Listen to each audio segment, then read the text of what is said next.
Hi, I'm Kelsey Donegan. I'm a first-year English teacher at St. Petersburg High, the first, the best, and I'm sticking with my union because they stick with me. Unions are how we get fair wages and good working conditions. So please support your local teachers' unions.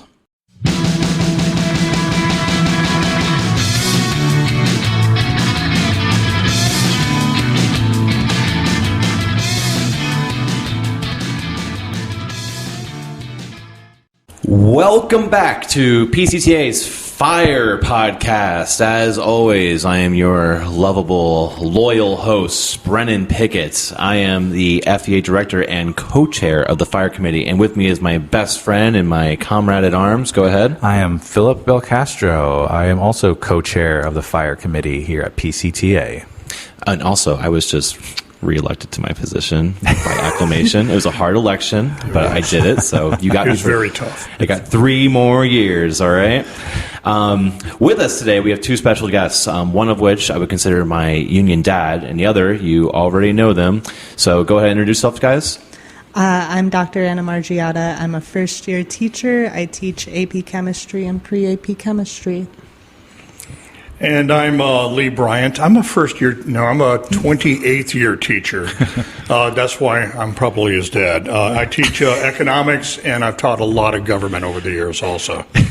Lee has been the person who's literally, well, he was the guy that recruited me first and foremost. He's the one who got me in the union, but he's also taught me everything I know about the union and why I'm doing this today. He's also been the one that's pushed me into doing all this stuff. Besides running for rep, that's the only thing I've ever done on my own, I think, is running for rep. But everything else came from Lee, of course.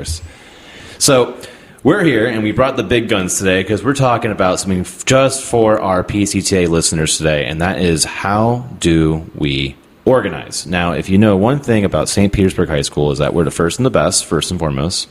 But second thing is we usually keep a pretty high enrollment when it comes to union membership. Yep.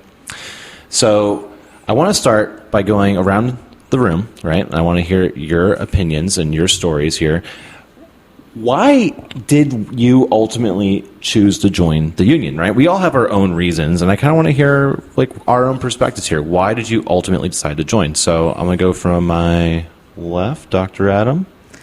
Yeah, so I'm a first-year teacher. I joined the union like pretty shortly after I started here. I met both of you, Phil and Brendan, on my first day here, with you all coming into my room and asking me to join the union. I don't think I signed up immediately that same day, but I was always sort of like planning on doing it, and that is more because of my own like personal beliefs, and then also like as an academic who has studied equity, I have expertise in equity, and I have a lot of understanding about the ways that power and privilege work in our society, and it is important to group up with other people if you are a person who does not have a lot of power in order to gain more power to get things done in your society, right? Right. So I was always going to join it. You guys were nice. I wanted to learn a little bit more about it before I actually joined it. My initial hesitation of like not immediately signing up was just like, what's up with this union? Do we actually do anything? Do I want to be part of this? Right. But yeah, I feel like I signed up within a month. Yeah. So. And Anna's a good example of someone who's not going to join right away. Like you had to actually think about it a little bit, right? And we had to go and talk to you, right? Mm-hmm. Crazy idea. Lee. Yeah, I've been around a while. And yeah, I grew up in a different age. When I was in high school, I wanted to be an air traffic controller. And I was going to join the Navy for that, and I got talked out of it because they said the job is just too insane. Too many alcoholics, too many drug users, the pressure of juggling airplanes was just crazy. And while I was in the Navy, the air traffic controllers went on strike in the United States. 1,300 air traffic controllers walked out.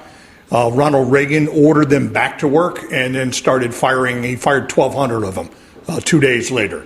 And he disbanded the entire union within a month or two. after it, and it was pretty weird to see that. Yeah. But I also developed a bad habit of reading while I was in the Navy, more than science fiction, which is what I read in high school. And I started reading history and started learning about the history of the labor movement and the history of a lot of things that I was just not exposed to, having grown up in Florida schools in the 70s, where we did not learn a lot. Right. I got out, I banged around for a while. I started teaching while I was 34, and I came to St. Pete High. This is the only school I've taught at. And the two of the former presidents of our union were teachers at St. Pete High. Oh, no way. One was a gunnery sergeant in the Marines, former president of the union. And the two of them ganged up on me in my first year and started browbeating me about joining the union. And I joined, and they were such a lifesaver to me because I got really, really sick when I first started teaching.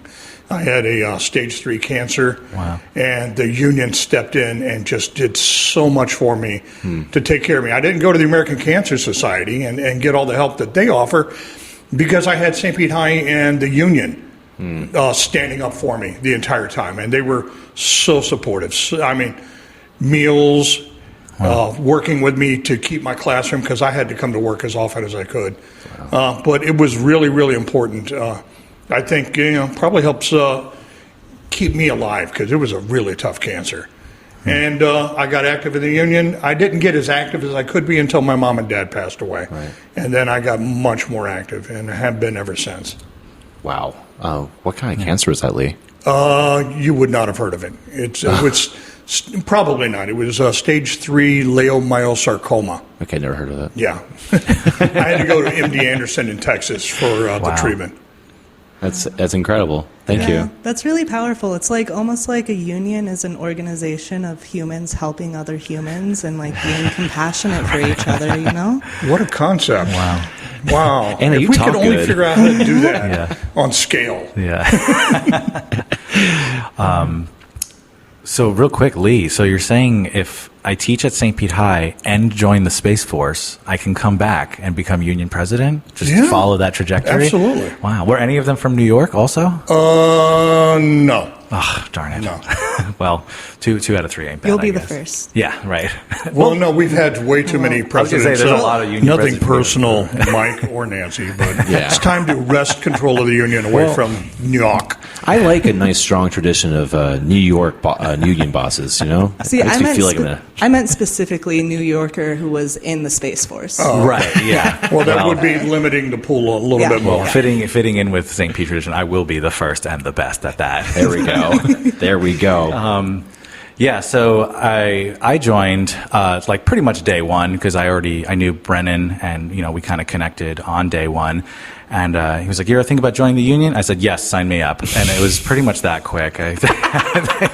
I am from New York, so my family has like a huge tradition of we've all been Teamsters and Meatpackers Union and stuff like that, and actually one of the first things I do at all of my many millions of jobs is ask if there is a union. And sometimes there is and sometimes there isn't. Part of the reason I do that is because of tradition and strength of community and things like that. But also having left New York, I know that Florida is a right-to-work state, which is, kind of a soft way of putting a right to get fired whenever they feel like it's right to get paid less. Right. So it's one of those like misnomer type of things. So looking for collective protection, like labor unions is something that I'm always on the lookout for, particularly in this state. And similar to Lee's story, my grandfather and father were Teamsters for forever, right? And during the 80s, I know that my own dad's union protections were diminished over time.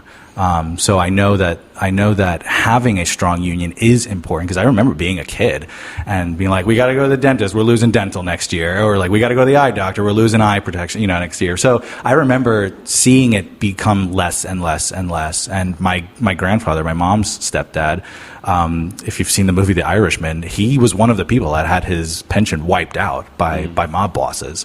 So knowing that things could be worse and that things have been better is something that is sort of ingrained in my like genetic fabric. So knowing that we do need to stick together, we do need to work together and protect each other against outside forces is and has always been and always will be very important to me, particularly protecting the labor force and workers. Right. I guess it's up to me now. If you want to know one thing about me was I worked at the Olive Garden for 7 years. I actually worked 1 year there while I was teaching here. It was the worst decision of my life. Don't work 2 jobs and teach. It's not good.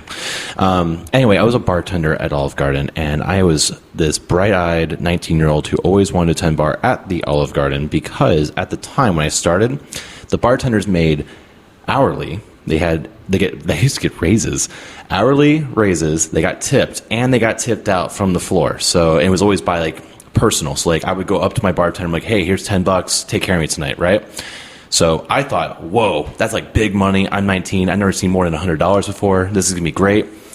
Well, I got into the job because the corporate side, so Darden Restaurants, they decided one day they were going to essentially get rid of the hourly deal, right? And they were going to bring every bartender down to $5.50, which I think is Florida law.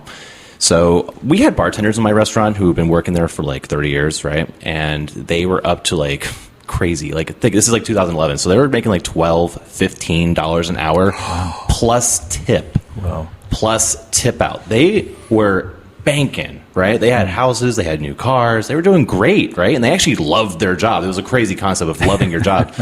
They quit.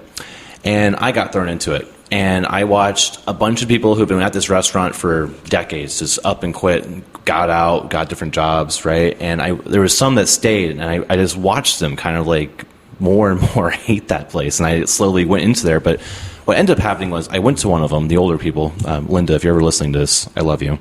And I was like, Linda, why don't we strike? This is crazy. Why aren't we striking about this? This is insane. And she goes, we can't do no union here. And she's like this weirdo Southerner who's like yelling at me about unions. And I was like, well, that's stupid, right?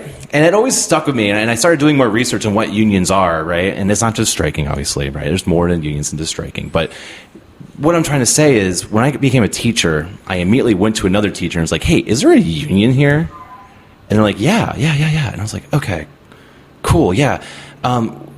Can I join that? And then next thing you know, I have Lee swinging up my door saying, come on, we're going upstairs. And I sat in a meeting and I learned, it's like, whoa, we like get raises from our union. We get benefits from our union. They protect me. All this stuff that I wished I had for 7 years as a bartender, which I did not have, right? If my boss didn't like me, they could tell me to stop coming to work the next day. Mm-hmm. That doesn't happen here because I have a union and a contract and all that stuff that comes along with it, right? So that's why it was not a hard sell for me. I wanted to join the union since I got here, and that's how it happened. Yeah, but you were a beginning teacher, and you were sitting in your room, which so often happens. I'd already invited you to the meeting. Yes. And the meeting was about to start, and I'm like, he's not here. So walk down, and you're like all beginning teachers. You're just overwhelmed with work, and you're sitting there at your desk. You're like, no, come on, let's go. I still have that. It's like a core memory of you just swinging at my door. Like, come on. I'm like, what?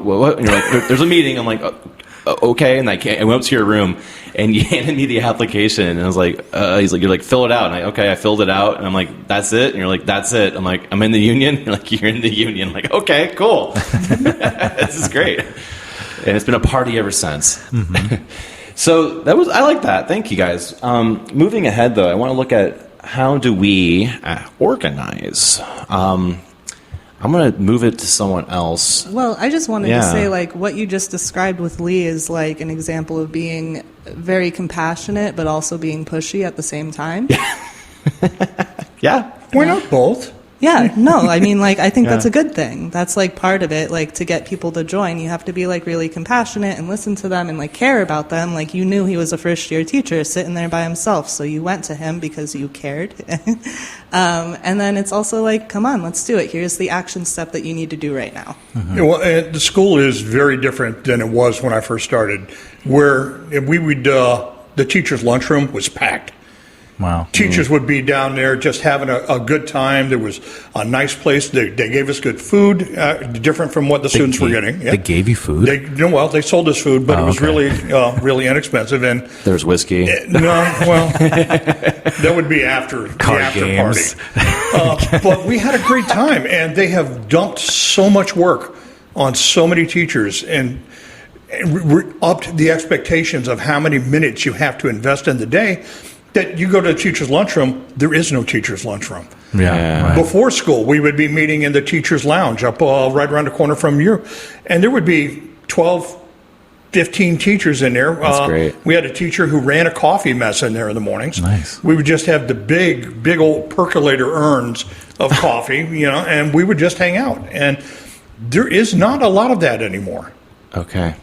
You're listening to PCTA's FYRE Podcast. I'm here with my co-host Philip and also veteran teacher Lee Bryant and Dr. Adam Margiata. We're going to continue talking about organizing, membership organizing. That right there, what you just described, Lee, was basically my idea so let's talk about the clubhouse we have right now and how this is how we get people, right? And this is our secret, right? But once upon a time, our secret that we broadcast. Yeah, here's our secret. Seriously, do this. You guys are all in on the secret. When Phil started here, we already knew each other, kind of. Yeah. And I was like, hey, you want to get a beer? Yeah. You're like, yeah. What's around? I don't know. Let's go to $3. I went there like a few times. It's okay. They have food. Okay. Yeah, food is the selling Yeah, we went there, went to food, and we were sitting there, and I'm like, okay, want to do this again next week? Yeah. Right. Hey, there's a new teacher. Can I bring the new teacher? Yeah, sure. So we brought Rizal. Oh, yeah. And then I was like, oh, and then Rizal was like talking about joining. I was like, oh, what if we just kept like inviting new teachers Pretty here? much. Became their friends. And then, hey, you ever thought about like joining the union? Yeah. Give it a shot. So now, this is how I organize, guys. I go into new teachers' classrooms. I try to make genuine relationships with them. I get to know them. I invite them out. I offer to help them. I just try to like be helpful. I want them to be a part of this community, so I invite them out so they can make friends. We go out for beers. Mm-hmm. Sometimes I buy them a beer, right? And then it's all gravy from there, right? Dr. Anna, being Dr. Anna, brought a research article to the table, Let's and hear I'm it. going to introduce it now.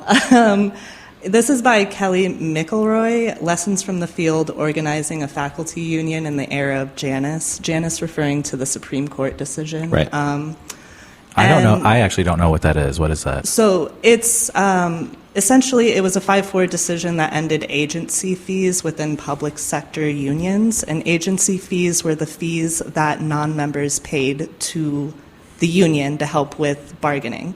God, I wish we had that. Non-members paid into it? Mm-hmm. Oh, okay. Yeah. In union states, yeah. Yeah. Okay. And that was like never really a thing here because we are what's the word? Right again? to work. Right to work. Yeah. Yeah. But anyway, when that happened, this university, they had to get 50% plus one of the eligible bargaining union to sign authorization cards affirming their support to keep the union going. And so this article is a whole bunch of like lessons from that experience. Interesting. And one of the things in here was staffers began speaking to faculty. The first now annual barbecue was held in the summer of 2014.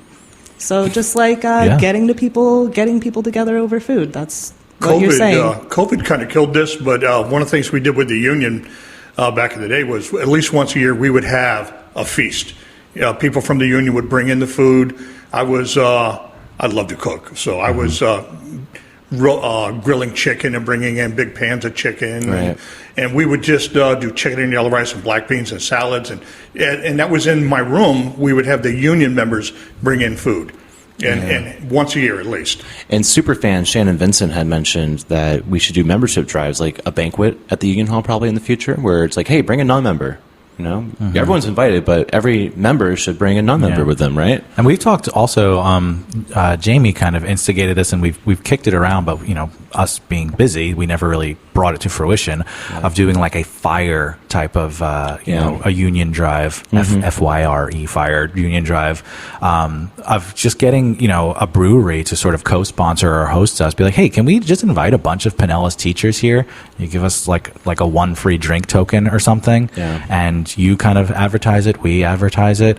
And that's something we've talked about, and I still think is a very good and viable idea. We just haven't executed it because we just get busy. Yeah, sorry, Jamie. Yeah, sorry, Jamie. But if you are an entire brewery and you are listening right now, please reach out to the what is our email, Brandon? It is PCTA fired as FYRE pod at gmail.com. So PCTA firepod at gmail.com. Please reach out to me. It's my email. Green Bench was formed by a couple of St. Pete High students. Yeah, I know that. Okay. Yep. So, I mean, that is a thing that we do want to do. It's just we haven't had the time to kind of kick that gear into motion. So yeah, they gotta have food. If you're a brewery with food, we need food. Yeah. If you are an entire brewery with food, email us. Food and other things besides just beer, of course, because we need options. Right. And some people want to bring their kids. Yeah, also that. Yeah. So, Lee, how do you organize? How do you do it? Right.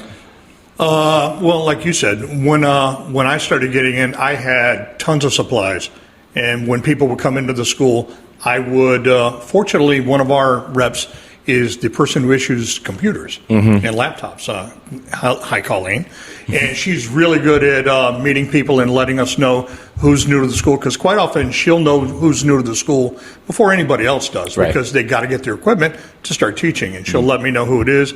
I'll walk in with supplies, and I'm like, you don't have to be in union, but I've been here for a long time. I know what's going on in the place. If you have any questions, come see me. We'll see what we can do. There's an old thing in the unions, best friend, new friend. Yeah, first friend, best friend. Yeah, is what it's called. Yeah. First friend, best friend, and hey, I have some hanging file folders here. You're going to need these, and you check in on them. And it's the whole thing of becoming a friend and a mentor. Right. When Ramsey came in and he was like overwhelmed, I'm like, okay, listen, let's break this down for you. Here's what you have to do. Right? And that's a very small list of what you have to do. Yeah. Here's what you can do. That's a bigger list. Here's what you want to do. That's a very long list. Right. Because you're young and bright and you want to do all this stuff. You can't do all that stuff. You can't. You have to do what you have to do. What you can do, you weed that in. You weave that into your program, and then eventually you'll get down to what you want to do. Right. But you got to go in there and give them the support, because this job is really difficult. It's rough, and that's kind of what we do we call it preschool here, where it's a few weeks before school starts, where you and I will get like the list of all the new people. We'll go to like all the faculty meetings. I'm like, all right. So sometimes we divvy it up. I'm like, all right, Lee, you talk to these people, I'll talk to these people, and we make sure that first week. And we did this year. Me and Phil actually, we went into Dr. Adams' room.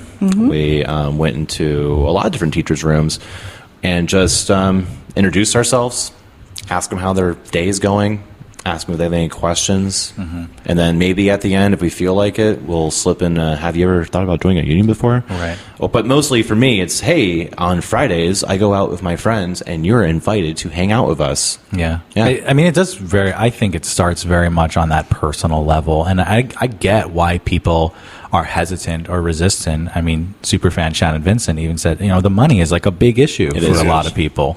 There's the money. There's the idea of like, well, I don't know, is this a thing I really need? Like Dr. Adam was saying. And again, from my own experience and way of growing up and everything, I feel like it is one of those things that you don't know you need it until you need it. It's kind of like insurance, right? So we were talking on the way back from a meeting that it's kind of like job insurance. That's like a really basic way of explaining it, but it's like saying that like you have a support network of people who will be there looking out for you, but it's the looking out that is important. But part of the problem right now is because of that concerted effort back in the 70s and the 80s to just kill the union. Yeah. So many people have no experience with what a union does for them. Exactly. Right. Especially down in the right to work states where they have not been exposed to them at all. Yeah. It's like less than 10% of people belong to private sector unions now.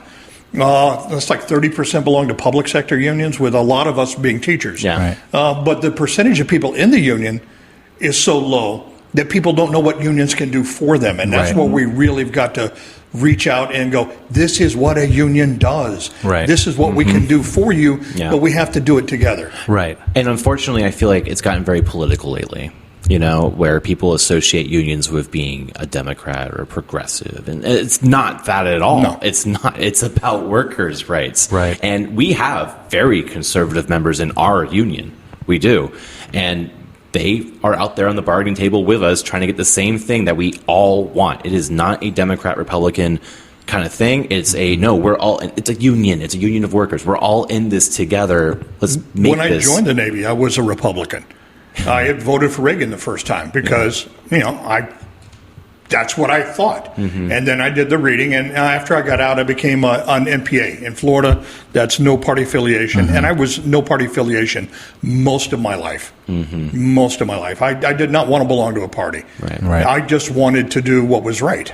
Yeah. Same. We were actually having a similar conversation about switching parties and stuff. Well, yeah, so I was going to say I am a Republican right now. And then also what we were talking about, I just kind of want to state it very clearly, like as a person with social anxiety, a lot of what we're talking about is it is important to go up to other people and have conversations that are a little bit difficult and a little bit awkward and feel a little bit weird. And I think it's important to state that clearly. And I thought it was really interesting in this article, McElroy 2019, she talked explicitly about this, how an organizing conversation can feel a little awkward. I found myself noting similarities between the organizing conversation and a reference interaction, another structured form of dialogue, which I thought was really interesting when you have to go to someone with more power than you and kind of ask them to do something for you. In this situation, they don't necessarily have more power than us, but we still have to go to someone and ask them to do something for you in a really structured way. And she goes on to talk about, in both cases, the structure should not compromise the authenticity. Yes. And I wanted to see what you thought of that. That is why I try not to mention the union when I'm talking to someone for the first time, unless I feel a vibe. If I feel the vibe, then I'll be like, you ever thought about doing it before? But mostly when I walk into a teacher's classroom, day one, not even day two, not even day three sometimes, it is just to say, hey, let's talk. Let's go to a bar. Let's go to a coffee shop. Let's go somewhere with other people and just have a good time and tell me about your work. And what can I get for you? Can I help you? Can I make your job easier? Can I show you what the strength of the union is? I can get other people to help you as well. Yeah, let me show you how to do focus. Really. Show you how to do focus. Let me show you how to plan a lesson. Yeah. Let me show you. Oh, you need a filing cabinet? Donegan. I got Donegan a filing cabinet because he had nothing. So I went, I found him a filing cabinet. I walked it over there and said, here you go, bud. Boom. Yeah. Right? Does anyone here know the slogan, agitate, educate, organize? Yeah, I've heard Absolutely. that. Is that from that report? Is that where it came from? No, it's not. They just reference it in here. Can you- Agitate, educate, organize? Yeah. Yeah, I've heard that. Basically, it's shorthand, helpful way to think about having these conversations. And it's kind of like what you just said. At first, you need to, the agitate is learn what is bothering these people. Yep. In order to do that, you need to talk to them and be compassionate and authentic. And then you also need to always be able to provide information. That's the education. And then the organize is you also always need to offer next steps. And what I was thinking about with that last thing, always have next steps to offer, that might be something good for our union to think about, having something that is constantly updated, maybe on a website or on the social media somewhere, to be okay, if you are trying to organize people, this is the thing that you should be doing right now at the end of these conversations. Yeah. I like that, actually. Like a kit or something. Yeah. Yeah. Yeah, I just thought it was really helpful the way that she was structuring these uncomfortable conversations, especially for someone like me who has a hard time with that. Or I feel like it's even better to have hey, if you hear these common problems, here are common solutions that the union's working towards to solve. And you can weave that into a conversation. Oh, you have a problem with class size amendment, right? Well, the union wants to have your class sizes smaller, so let's try to power that up a little bit, Oh, you hate your pay? What if I told you we get together and we bargain at a table with the district to get your pay up, right? Yeah, we actually just learned today we got our A+ bonus that bonuses, similar to what DeSantis has in his empowering educators proposal, bonuses are taxed much, much higher than salary. I made a union reference actually in the group chat. I was like, this is why we're mad about bonuses and we want raises, folks. 22% is a lot of money. We got a pretty decent bonus for being the first and the best. And and then they took a lot of it back. But what Anna mentioned a minute ago was the 50% plus one representation to have the union. Governor DeSantis wants to bump that up to 60%. 60%. It's been at 50% since, I think, 1968, when we had the big strike in Florida. And Florida was the nation that led in teacher strikes. But it's been 50%, and now they want to do 60. And there's only one reason you want to jack it up that high. And they're literally moving the field goal. Yeah, absolutely. They're like digging it up with and hooking the crane to the field goal post. Yeah. Let's just put that back over here now. All right, so we're running out of time, so I guess we're going to end it here. But before we sign off, we're going to take a break. And when we come back, we're going to do our Based Awards. We'll be right back.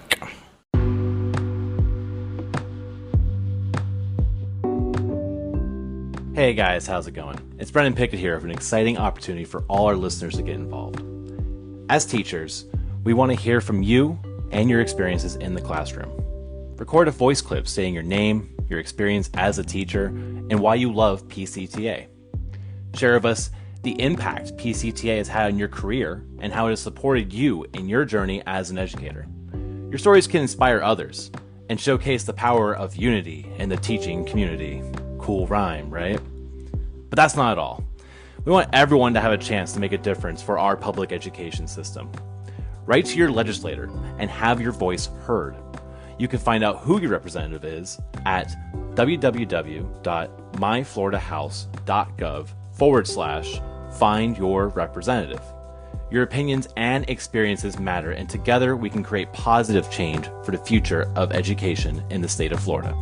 So, what are you waiting for? Grab your phone and record a voice clip today. Share your love for PCTA, our union, and be a part of shaping the future of education. Submit your voice clips to PCTA FYRE, that's FYRE pod @gmail.com. We can't wait to hear from you. And we're back. So we're going to start our Based Awards. So remember, Based is something that is so crazy or so great or something memorable from the week, rather, because I'm a rip-off. I rip off NPR. So anything you find from the week before, so we've been gone for like a week, and what do you feel is the most memorable or greatest thing that happened to you? And you can talk about it. So I'm just doing something that happened today. I have a student in one of my classes who, he calls me his best friend. It was like during the first week of class, he was like, "Hey, Dr. Anna, can we be best friends?" And I was like, I don't know. I feel like if I say you're my best friend, I have to say everyone's my best friend. And he was like, "That's not true. You're my best friend." What a great way to start teaching, actually. I love it. Anyway, I have a prize wall in my classroom. Every day, my students, if they finish all the classwork that I wanted them to do, I will either give them a sticker or a sticker point. And then the sticker points are just like marks I mark down in a little book. They could save them up and then spend it on stuff on my prize wall. This student, my best friend, is constantly trying to barter with me with stuff off the prize wall, bringing me things, being like, "Can I do this? Can I do that?" And today, the thing that he did, he brought me like a little pin. I don't know how he got it, but it was some sort of Veterans Association pin, and I traded him that for 2 stickers. Wow. And it's adorable, and so I nominate him for my Based Award. Excellent. That's awesome. I like how he thinks your wall's like a South American market. It's adorable. Your room has its own, like, contained economy. Yeah, it does. It does. I have a group of boys who want me to bring in roasted chicken and put that on the prize wall. They keep on asking me how many sticker points for a roasted chicken. Like a Publix rotisserie chicken? Yeah, from Publix. Yeah, let me know how much that costs too. How did we get these stickers? I told them 250 sticker points, and I chose that because it's impossible for them to do that. Like, I don't let them pull cool gonna eat their your points. words. Yeah, I'm going to say you're going to They're have gonna like eat some chicken. what was that pudding and the airline miles scam where if you bought enough pudding you could get like free flights forever. It's like what the movie Punch Drunk Love is based on. Never mind. Forget it. We'll edit this out. I know That's there's why a. you bring your salt from the Shire, though, for your roast chicken. Yeah, right. I did watch this video about this guy who it was like a Pepsi thing. Like if you bought enough Pepsi in the 90s or 80s, you can get a fighter jet. And he actually Oh yeah, I heard he about that did it, too. and they couldn't give him the fighter jet because it was like owned by the military, obviously. There's a long story in economics about the one red paper clip, and the guy just kept bartering yeah. and bartering and Yeah. bartering until he got a house. Yeah, right.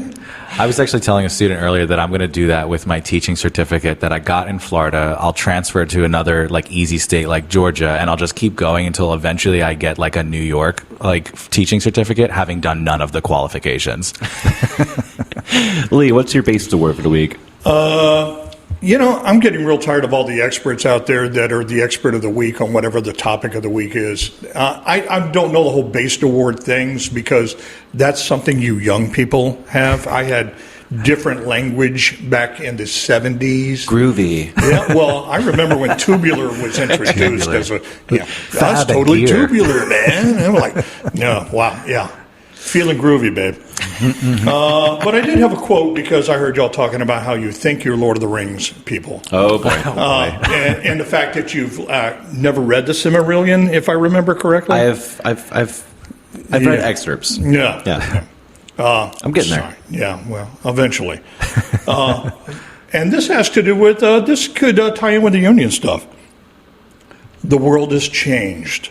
I feel it in the water. I feel it in the earth. I smell it in the air. Once that once was is lost. Galadriel said that, right? And that is what happened with the unions. Mm-hmm. But from the ashes, a fire shall be woken. Ooh. A light from the shadow will spring. Renewed shall be the blade that was broken. The crownless again shall be king. Is that Elrond? Did I screw that up? Who said that? Read the books. I did. I'm almost done with Return of the King. And I mean, read the book, not watch the movie. All right. It was one of them Sackville Baggins actually said it. Oh, jeez. Is it my turn? Yeah, it is your turn. Sorry. How am I supposed to follow up a Lord of the Rings quote? I can't. You won't my tell me thing who is it going to be is. so stupid now. Well, my base award is I brought toys to my classroom, and that's it.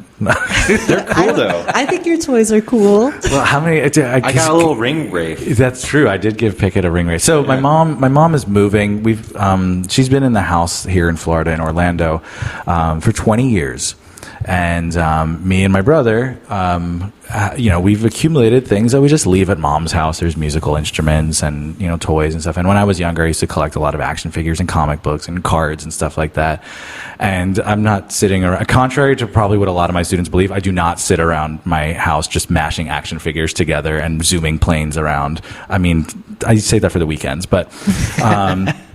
I have a lot of toys, right? And I just don't know what to do with them. And they got to go. I can't keep them. I don't live in a house. I live in an apartment. So they need to go somewhere. So I'm saving my favorite ones and I'm bringing them into the classroom. Some of my favorite, most interesting ones. And the others I'm just going to have to sell or donate or whatever. So Pickett has a ring wraith now. I have some cards that I've given out to people. But one of my favorites is a very strange, and I say toy, but I don't know any child that wants this, which is why I gave it to Mr. Aziz.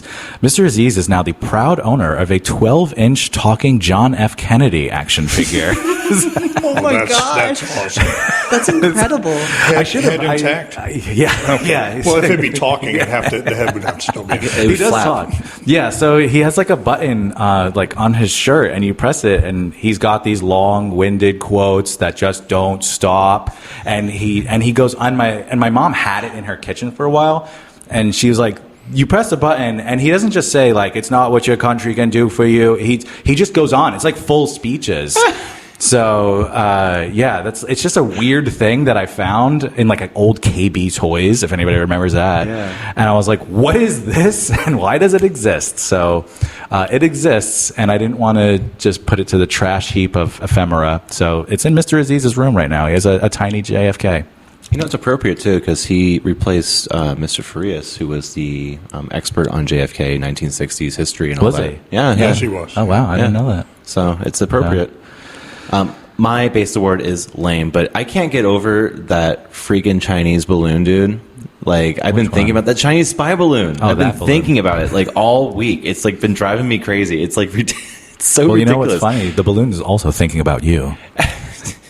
I just keep thinking about, like, this giant balloon flying, and apparently multiple have flying over to the United States. And everyone's just, like, looking at it. And I don't know what it's trying to achieve. I don't know what China's trying to achieve from it. But the punchline for me was I watched the video of it getting blown up with like $1 million missile, like we were talking about before. And I'm like, was that like my raise? Right, yeah. was that my? Oh crap! There it goes, and then the part where the balloon's like just like fluttering down, like it's all deflated. It Right. takes forever to hit the ocean. I'm like, that's how I feel as well. Every time you have to drive like 2 hours, 3 hours to a place that would easily be like 30 minutes by train, or you drive on a bridge full of potholes, you just think about that $1 million missile that blew up a balloon. God bless America. God Gender bless reveal America. balloon. Was that- Yeah. What color was the smoke that came out of the balloon? It was red, like Chinese Little communists. it's a little early to be assuming. Dick. Yeah. Well, I thought it was a neutral white. You know, maybe it's non-binary. So the balloon is the new Yeah, pope, it's neutral. right? That, So, that, yeah. that means the balloon is the new pope? White smoke. Yeah. the new pope. All right, so that's all we have for today. Thank you for listening to another episode of PCTA's FYRE Podcast. I'm Brennan Pickett, and as always, stay cool, and we'll see you again. Peace out. So long.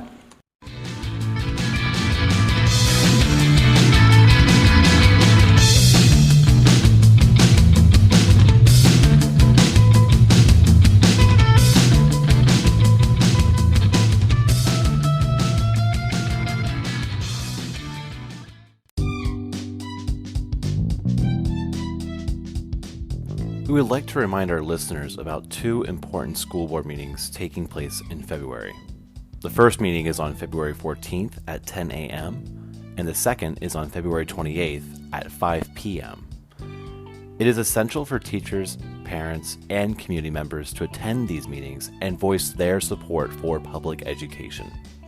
Your participation can make a significant impact on the lives of our students and the future of education in our community. A special thank you to Dr. Anna Margiata for transcribing the episodes, Philip Belcastro for providing the amazing theme music for our podcast. If you guys haven't already done so, please check out Philip's music on Spotify. Additionally, we like to express our gratitude to Jamie Beck, Carla Correa, Nancy Filardi, and Radio St. Pete for airing our podcast. Your support and enthusiasm has been instrumental in spreading the word and reaching new listeners. As always, signing off, I'm Brennan Pickett. Have a nice day, guys.